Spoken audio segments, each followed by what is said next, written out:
The glute kickback machine is an isolated machine to shape and strengthen the glute muscles. The padded support and guided motion takes off all of the stress from the lower back.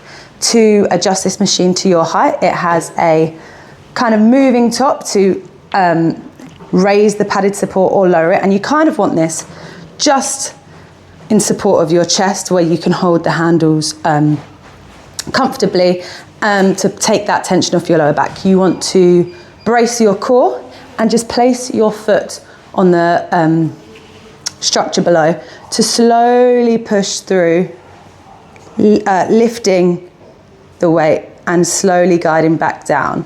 It's nice to go for a 2-second lift with a squeeze at the top and then lower for 2 seconds to really hit that muscle.